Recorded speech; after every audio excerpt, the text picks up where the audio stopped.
Welcome back to Meaningful Whispers.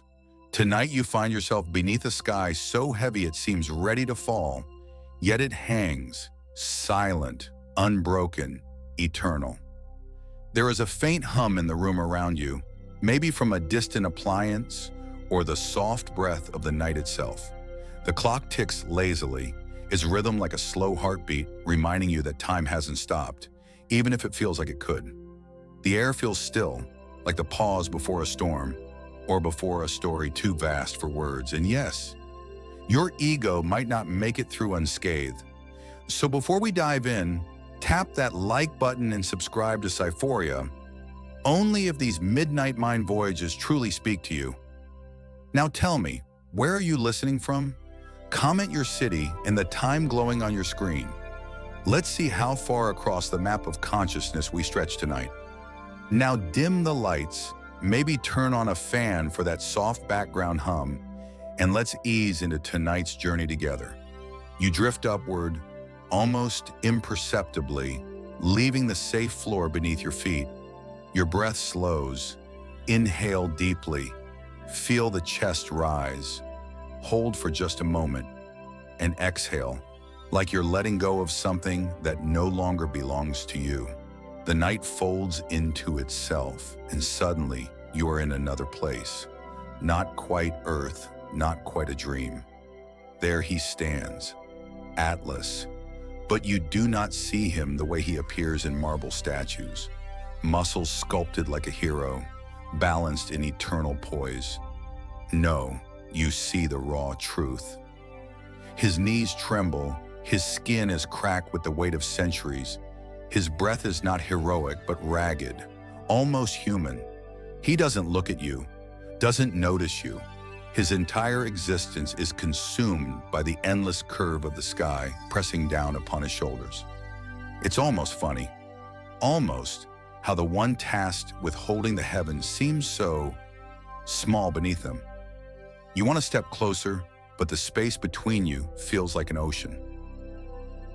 Maybe it's not distance, but something deeper, the invisible chasm between those who carry ordinary burdens and those who carry impossible ones. Once he was not alone. He was a titan among titans, a son of the earth herself. Did you know the titans were the children of Gaia and Uranus? Born from the raw materials of existence, earth and sky intertwined. He was not cursed at birth. He was powerful. He was proud, and perhaps he believed himself beyond punishment. Psychologists say rebellion often blooms not from malice, but from the quiet, simmering certainty that things could be better if someone just dared to fight. That's what the Titans did. They rose against the Olympians, and they lost.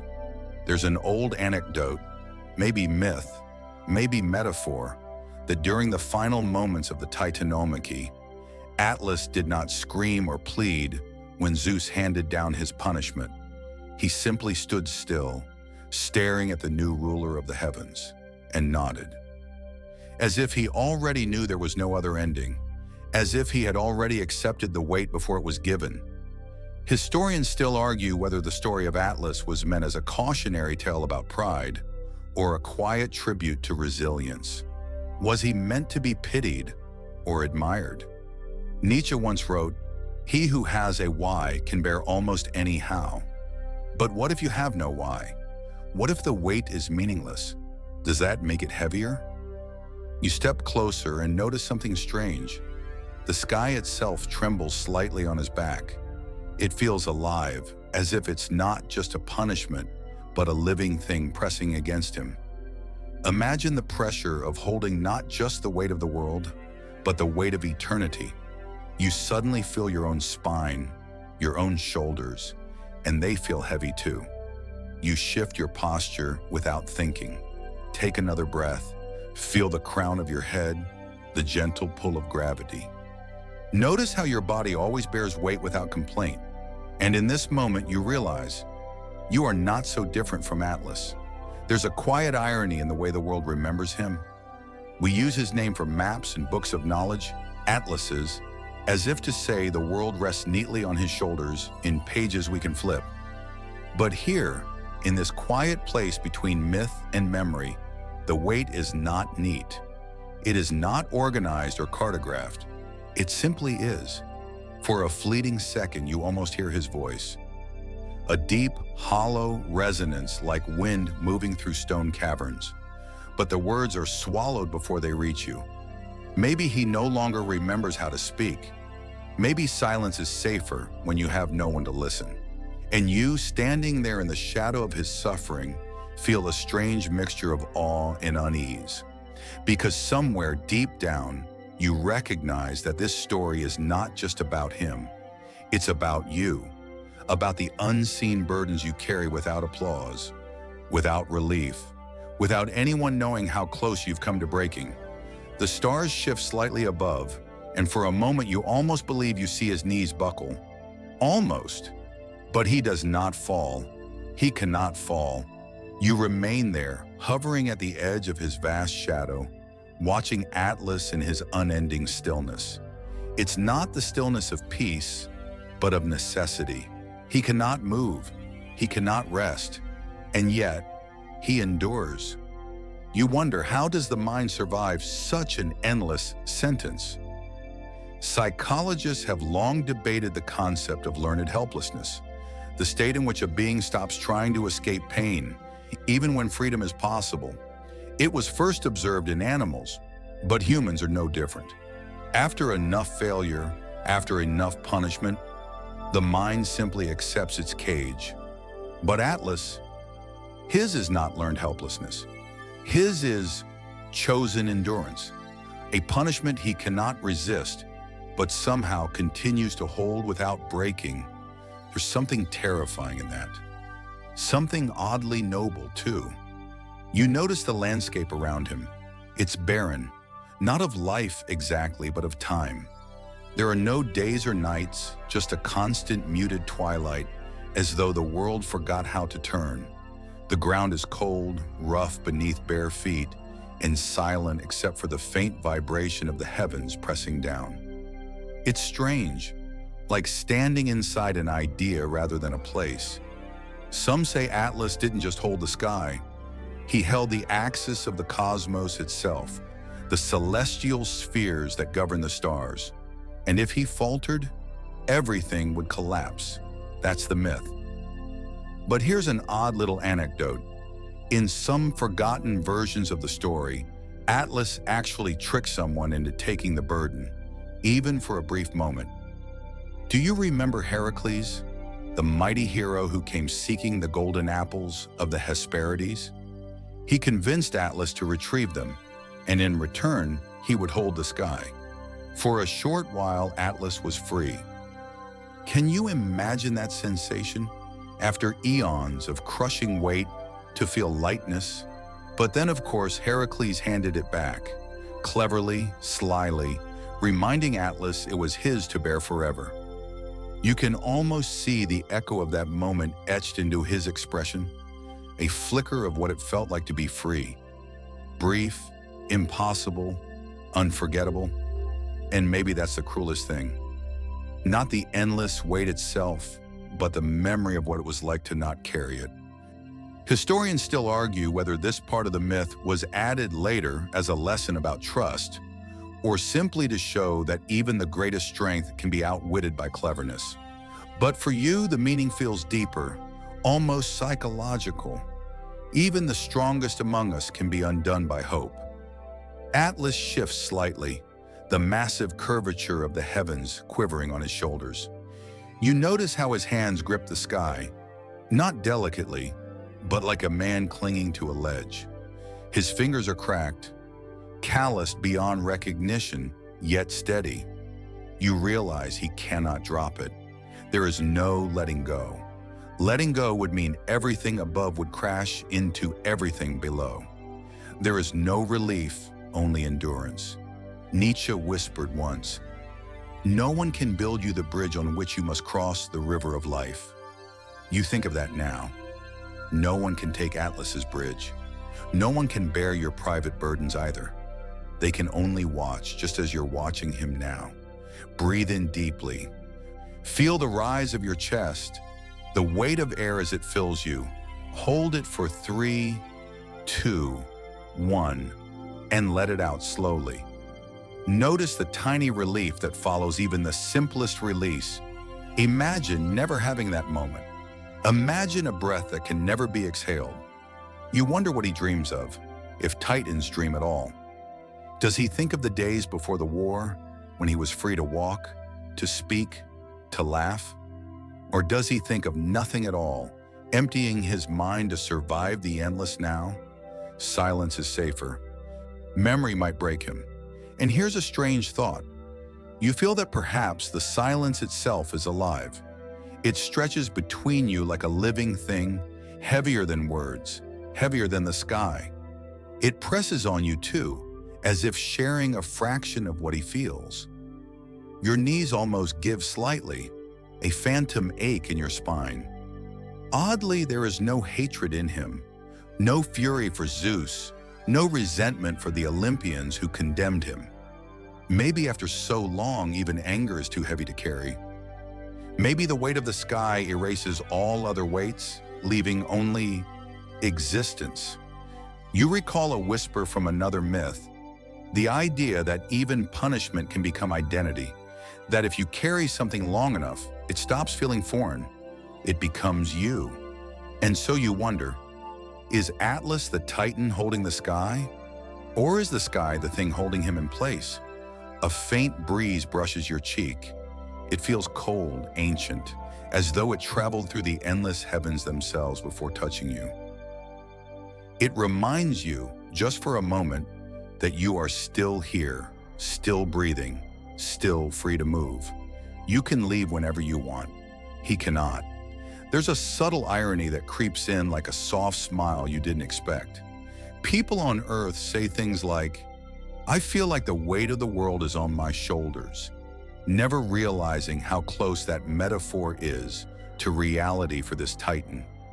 You almost want to whisper the joke aloud, but it dies in your throat. Somehow it feels wrong to laugh here. You take another step closer, and for the first time you see his eyes. They're not wild or pleading. They're vast, dark, like wells with no bottom. And in them, you don't see despair. You see a strange kind of acceptance. Not peace exactly, just acceptance. Your own shoulders relax a little. You inhale again, slow, deliberate. You let the air fill every corner of your lungs and then release it, softer this time. Atlas doesn't blink, doesn't speak, just endures. And as you stand there with him in the stillness, you begin to wonder, not what it feels like to hold the sky, but what it feels like to be the sky. You drift further into the silence surrounding him, a silence so deep it almost has texture. It clings to your skin like mist, fills the hollow spaces between thoughts. The horizon here doesn't bend like it should. It just dissolves as if distance itself gave up. And then, slowly you feel it, the subtle hum of the sky above. It's not loud, not even really a sound, more like a vibration beneath consciousness. The cosmos he carries is alive. Every star is a tiny note in a vast, unending chord, and Atlas is the only one who hears it entirely. It must be maddening, you think, or maybe it's comforting, like a lullaby no one else remembers.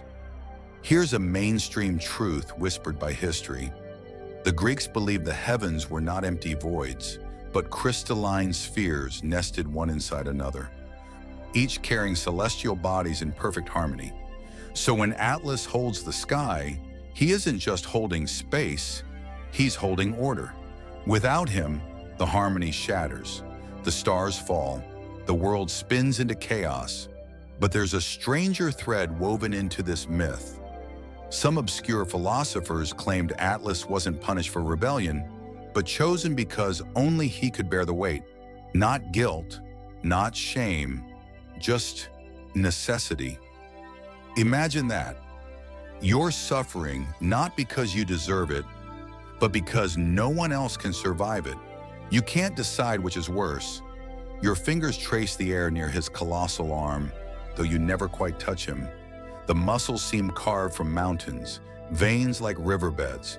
every inch radiating that same restrained strength. But you realize something peculiar. He isn't straining. There's no shaking, no grimace, no visible exertion. He simply holds, effortless, eternal. There's an anecdote, half legend, half forgotten lore, about a wandering priest who once stood where you're standing now. He asked Atlas what kept him going. Atlas didn't speak, of course. He couldn't. But the priest swore he heard an answer in his own mind. Because someone must. It makes you pause. That kind of answer doesn't need elaboration.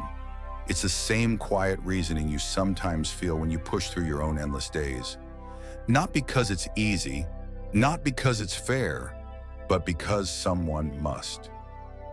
Historians still argue whether Atlas was a tragic figure or a sacred one. Was he a victim of Zeus's cruelty, or was he a necessary pillar of the universe, like gravity itself?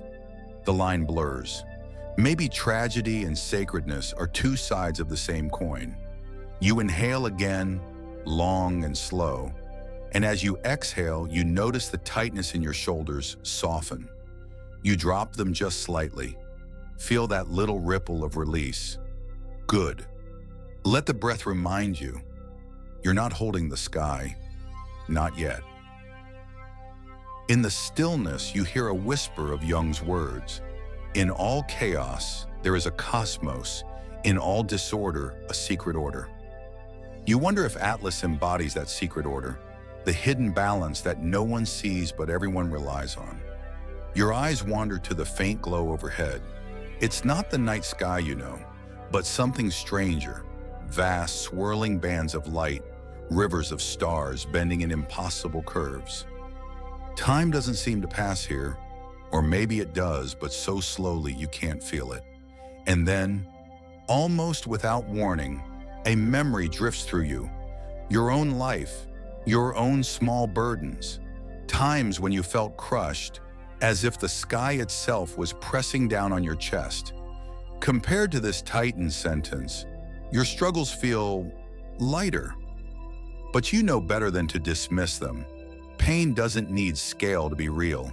Here's where the faintest hint of irony slips in. People pray for strength, for resilience, for the ability to carry more.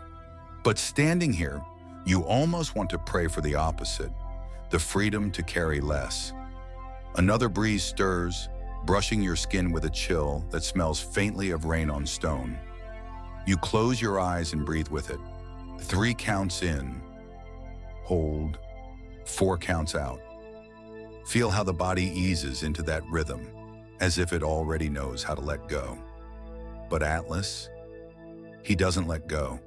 He can't. And maybe there's something profoundly human about imagining a being so much greater than you, yet locked into an endless loop of suffering. It makes your own loops feel familiar. You start to wonder if the weight of the sky is even physical, or is it symbolic? Is Atlas really holding up a mass of stars and air? Or is he holding the concept of duty itself? What if the myth isn't about punishment at all, but about the nature of responsibility, how it expands until it feels cosmic?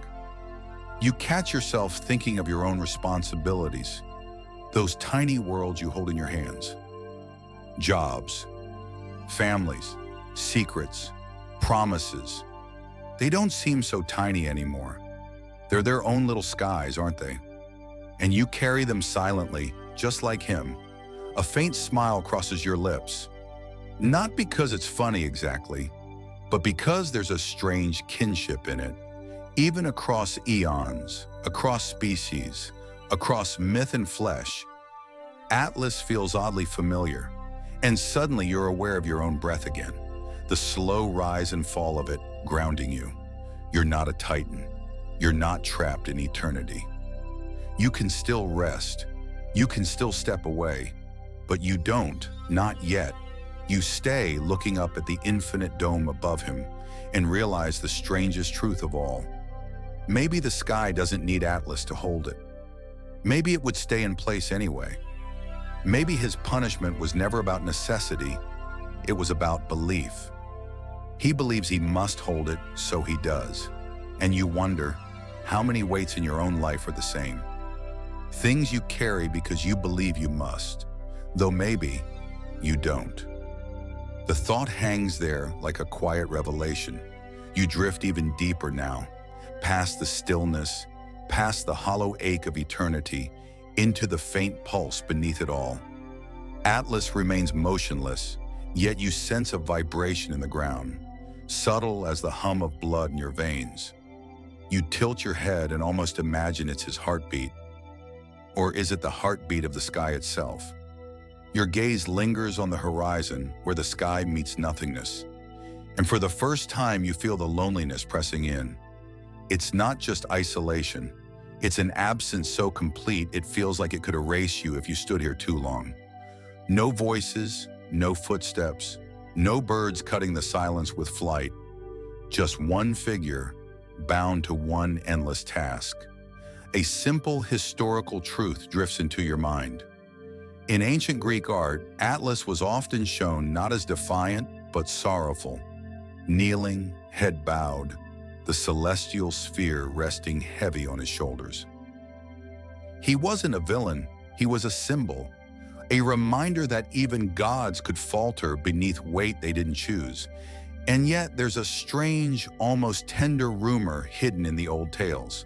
Some whispered that, at rare moments when the night was clearest, the goddess Nyx herself would visit him. She would say nothing, only brush her fingers against the dome of stars he carried, as if to remind him that he wasn't entirely forgotten. But did he ever feel her? Or was she just another story humans made up to soothe themselves, projecting mercy where there was none? Psychologists still argue whether such myths are born from empathy or fear. Did we create Atlas to explain the burden we feel in our own bones? Or to distance ourselves from it, placing it on a titan so we wouldn't have to think too deeply about our own endurance? You recall a fragment of Nietzsche's words, "He who has a why to live can bear almost any how." And you wonder, what is Atlas's why? Does he even have one? Or is he beyond purpose, beyond meaning, locked in a rhythm without reason? A breeze cuts across your skin, cool and sharp, snapping you back to your own body. You inhale gently, noticing the slight stretch in your ribs, the subtle ache in your lower back. As you exhale, you let the tension slide down your spine like melting ice. Breathe again, slower this time, deeper, like you're releasing a weight you didn't know you carried. You glance back at him and can't help but imagine what it feels like in his mind. Does he think, or is thinking dangerous when you have no escape? Maybe he emptied himself long ago, became as still within as he is without, a hollow vessel that only holds the sky. And yet, there is a flicker of humor that sneaks in. You can't help it. If Atlas could speak, would he make jokes? Little quips to break the monotony? Sky's heavy today, huh? You imagine him muttering to himself, just to remember what words feel like. Even titans must crave a moment of absurdity in the endless dark. You step closer, so close now you can feel the faint heat radiating from his body.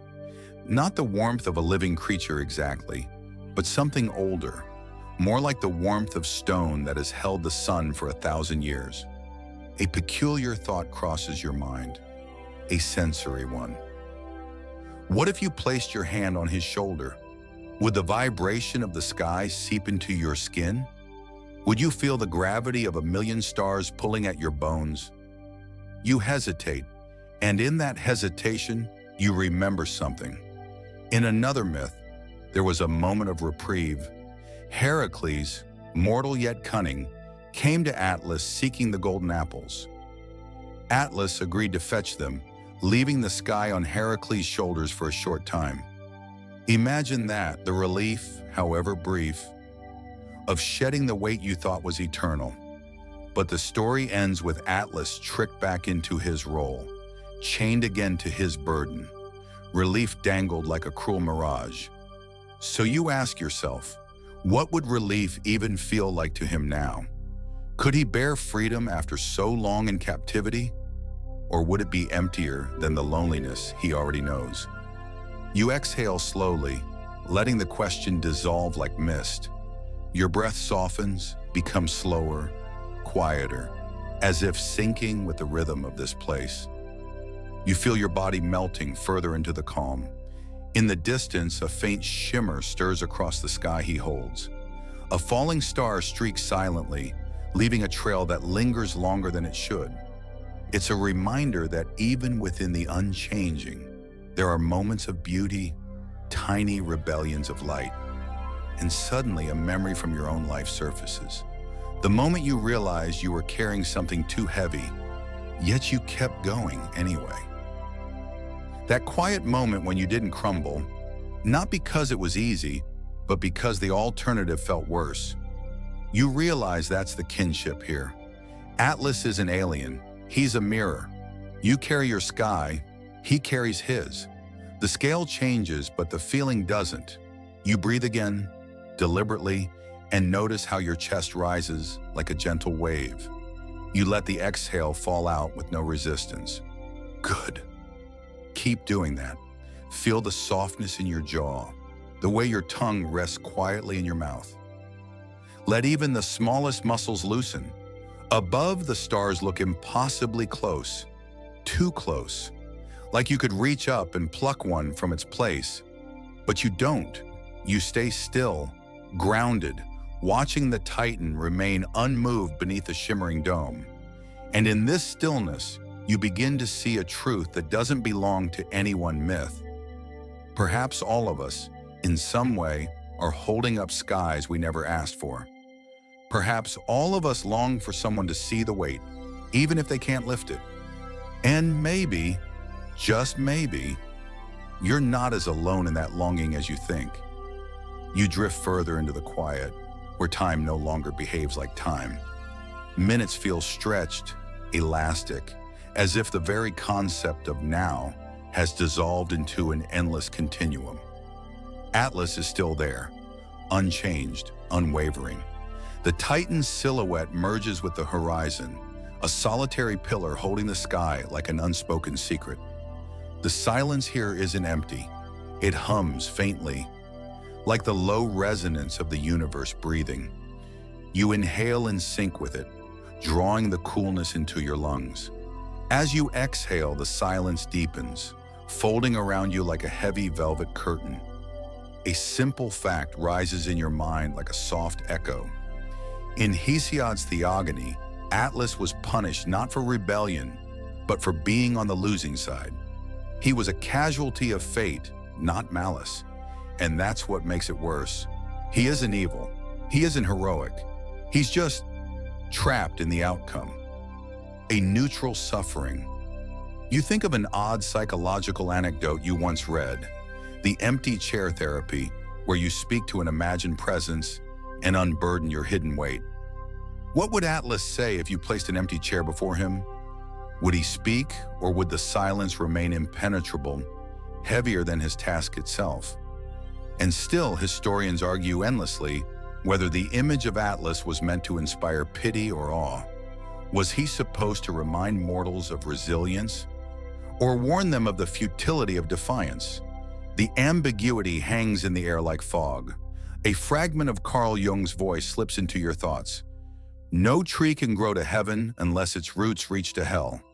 You can't help but wonder, are Atlas's roots so deep in despair that they've touched something sacred? Has his suffering transcended itself? You become aware of your own body again, here in the stillness. Notice your shoulders, how they carry tension you didn't realize was there. Let them drop. Feel the weight of your arms resting. Let gravity win for a moment. You are not holding the sky. You don't need to. You study the Titan's face, carved with cracks like the surface of forgotten cliffs. His eyes are closed, or perhaps simply hidden by shadow. Does he dream while holding the heavens? Do Titans sleep? Or is his consciousness a dull ache, half awake for eternity? A sliver of humor flickers in your mind, uninvited. If Atlas ever had a day off, what would he even do? Lie on the grass and stare at a sky he no longer has to hold? Would he hate its freedom? Would he miss its weight?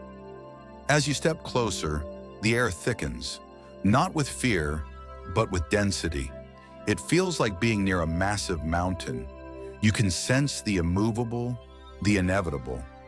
You reach out a hand, hesitating before it touches the invisible energy that radiates from him, and you recall another myth, this one quieter. Some say that when Atlas held the sky, he learned the language of stars. He began to notice patterns, whispering their secrets to himself in the endless dark. That's why the constellations carry names, remnants of his silent cataloging. Maybe he wasn't entirely mute. Maybe his voice is scattered among the constellations. You pause and breathe, drawing the thought in like a fragile thread of incense smoke.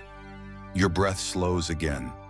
Feel the gentle rise and fall of your belly, the subtle loosening of your throat. Let the calm settle deeper, like water filling a hollow. Above, a meteor arcs soundlessly, dissolving in the vast dome he carries. It reminds you of your own fleeting moments, the sparks of life that come and vanish without reason. The contrast between your transient existence and his eternal one is staggering. Yet strangely, it doesn't feel hopeless. It feels clarifying. And then another memory surfaces, your own moment of silence so deep it felt endless. Maybe it was grief, maybe it was loneliness. The way it held you hostage, but also taught you something you couldn't learn any other way. That's when you realize silence isn't just absence. It's a space where truths reveal themselves, quietly without force. You exhale and realize your body has softened again. Your fingers are loose, your jaw unclenched. Even your heartbeat feels slower, more patient. Good. Let it be this way. Let the tightened stillness mirror back your own. And somewhere deep inside you, there's an odd flicker of kinship. Atlas isn't a warning or a tragedy. He's a reminder that even in impossible stillness, there can be meaning. Even in burden, there can be strange forms of grace. Perhaps that's why myths survive. Not because they're true in the way facts are true, but because they're true in the way feelings are true. And this feeling, this weight you recognize, is as real as anything you've ever known. You stand there, not asking questions anymore, not needing answers. Just breathing, watching, understanding in a way beyond words. Above, the stars continue their slow dance, and the Titan does not move. He doesn't need to. His silence is its own kind of language. And you find, unexpectedly, that you don't feel lonely in his presence. You feel seen. You remain in that suspended moment where the Titan's eternal stillness becomes a mirror for your own quiet thoughts. It's almost imperceptible, but you sense something shift, not in Atlas, but in you. The air feels lighter, even though you stand beneath the weight of the sky. You drift closer to the edge of his shadow, noticing how it stretches farther than any mountain could. It's not darkness in the usual sense. It's the kind of shadow that feels alive, filled with unspoken memory. A simple fact tugs gently at your mind. In some versions of the myth, Atlas was not only a bearer of burdens, but also a knower of secrets. Heracles once came to him, seeking the golden apples of the Hesperides, and for a fleeting moment, Atlas placed the sky onto another's shoulders. Just for a breath in eternity, he was free. But what did freedom feel like after eons of carrying silence? Did it hurt more to let go, even briefly? Or was it a relief so sharp it cut like ice? You remember a strange little psychological study. Scientists once asked people to sit in a room with nothing but silence. Many couldn't bear it. Some chose to give themselves mild electric shocks rather than face the emptiness. Isn't that curious? Humans would rather feel pain than be alone with their thoughts. Historians still argue whether Atlas's punishment was purely cruel or strangely merciful. By giving him one task, however impossible, did Zeus spare him the endless wandering of a purposeless titan? Or was it the ultimate form of cosmic mockery, an unending reminder of his defeat? No one truly knows. Nietzsche whispers faintly through the haze of thought, "He who has a why to live can bear almost any how." Perhaps Atlas has a why. Perhaps that's why he still endures, without breaking. You inhale slowly now, and notice the air filling your chest. Hold it for a soft moment, then exhale, feeling the weight slide off your shoulders, even if it's only imagined. Let your breath remind you that you are free, even in small, simple ways. Looking up, you wonder about the stars again. Maybe they're not just lights. Maybe they're fragments of Atlas's memories, scattered and burning quietly in the sky. Each one a story he can't tell aloud. You tilt your head and trace a faint constellation, and suddenly you remember his rumored gift. He knew the heavens better than anyone. His suffering gave him knowledge no mortal could ever touch. A faint smile crosses your thoughts. If Atlas could talk, he'd probably be the worst conversationalist. What could anyone say to someone who has held the same thing for longer than eternity? Nice weather tonight? It almost makes you laugh softly at the absurdity. Yet somewhere deep within this silence, you feel a teaching, not in words, but in presence. The Titan doesn't need to explain resilience. He is resilience. He doesn't need to justify patience. He is patience. He doesn't ask for admiration or pity or forgiveness. He simply exists with the weight he's been given. And that realization softens you in a way you didn't expect. Maybe your own burdens, however heavy they feel, are not meant to be avoided or raised. Maybe they too are shaping you into something beyond comprehension. You close your eyes for a moment, letting that idea settle like a feather drifting down. Breathe again. Notice the coolness of the air along your nose. Let your body sink into the thought of not needing to fight everything. When you open your eyes, the horizon has shifted slightly, not because time moved, but because you see it differently now. The stars seem closer. The Titan seems less alone. Or maybe it's you who feels less alone in his presence. In the distance, faint whispers ripple like threads of wind through the void. Are they coming from the constellations? Or are they simply the sound of your own thoughts untangling? A final image drifts through you. Atlas in the very beginning, lifting the sky for the first time. That moment where the realization hit him that this was forever. And yet he did it anyway. There's a quiet dignity in that. And you realize something important. You don't have to carry forever. You only have to carry now. With one last deep breath, you step back from the Titan's shadow. It follows you, but it doesn't feel heavy.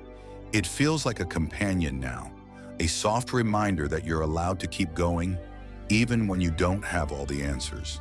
The stars blink faintly as you turn, and the silence follows you like a comforting echo. You let your breath guide you once more, in, hold, and out. And for a brief, fleeting instant, you think you understand what Atlas has known all along. You drift now, slowly, away from the Titan's vast silhouette. The memory of his endless stillness lingers in your mind, like a faint imprint on soft clay. His silence wasn't empty. It was full. Full of the kind of wisdom that doesn't speak, but simply is. You walk gently through the quiet, and the night folds around you like a warm blanket.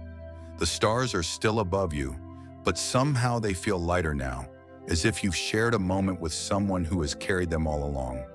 And here, in this soft edge of consciousness, you feel your own breath become slower, deeper, calmer. Inhale through the nose. Let it expand your chest like the slow rising of a tide. Exhale through the mouth, releasing what doesn't need to stay. Let the weight you've been holding Whatever it is, rest beside you for now. You don't need to solve it. You don't need to name it. Like Atlas, you simply acknowledge it. And in doing so, you make peace with it. Somewhere in the distance of thought, you remember his shadow.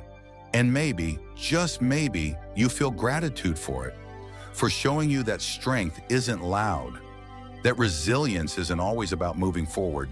It can also be about standing still with quiet grace. So, as your eyelids grow heavier and your body sinks deeper into rest, let yourself drift into that same stillness. You are safe. You are held. You are weightless now. The stars will keep watch.